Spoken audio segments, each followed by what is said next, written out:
এই মেয়েটি যার দিকে তাকাতো সে পাথরের মূর্তি হয়ে যেত। এরপর সে তার স্যারের থেকে চশমা নিতে যায় এবং তখনই তার স্যারও পাথরের মূর্তি হয়ে যায়। কিন্তু মেয়েটির কপাল ভালো ছিল, একদিন পরে সেটা ঠিক হয়ে যেত। এরপর মেয়েটি তার বন্ধুদের দেখানোর জন্য একটি মূর্তির এক্সিবিশন আয়োজন করে। কিন্তু যতক্ষণ সে স্কুলে থাকতো তার চোখ বেঁধে চলাফেরা করা লাগতো। ঠিক তখনই সে হেঁটে যাচ্ছিল, তারপর তার একটি বন্ধু তাকে ডাকে এবং তার দিকে তাকালে সে মূর্তি হয়ে যায় এবং সে যেদিক যেদিক দিয়ে যাচ্ছিল সবাই মূর্তি হয়ে গেছিল। এরপর দেখতে দেখতে সবাই এবং পুরো স্কুলই মূর্তি হয়ে যায়। তারপর সে টেলিপোর্ট করে তার বাড়ি থেকে তার আসল চশমাটি নিয়ে আসে। তখন কারো উপরে তার আসার পড়ছিল না।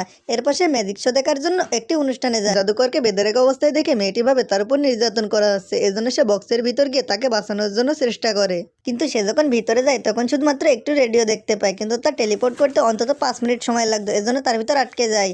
তারপর সে ম্যাজিশিয়ানের অ্যাসিস্ট্যান্ট তার ভিতর ছুরি ঢুকাতে থাকে, কিন্তু সে কোনোভাবে নিজেকে রক্ষা করে ফেলে। কিন্তু তার অ্যাসিস্ট্যান্ট তারপর অন্য একটি প্ল্যান করে, সে ক্রেনটিকে উপরে উঠিয়ে ফেলে এবং ঠিক তখনই ক্রেনটির রশি ছিঁড়ে যায় এবং ক্রেনটি উপর থেকে নিচে পড়তে থাকে। তখনই সে নিজেকে কোনোভাবে সামলে নেয়, কিন্তু ঠিক তখনই বক্সের চারপাশে অ্যাসিস্ট্যান্ট পেট্রোল ঢেলে দেয় এবং সেই বক্সটিতে আগুন লাগিয়ে দেয়।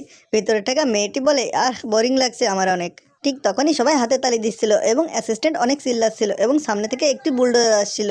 ঠিক তখনই সেই মেয়েটির টেলিপোর্ট করার শক্তি চলে আসে এবং সেই জাদুকর দুজনে একসাথে সেখান থেকে বেরিয়ে আসে। তো বন্ধুরা, এমন সুন্দর সুন্দর ভিডিও চাইলে কমেন্ট করো এবং চ্যানেলটি সাবস্ক্রাইব করে সাথে থাকো।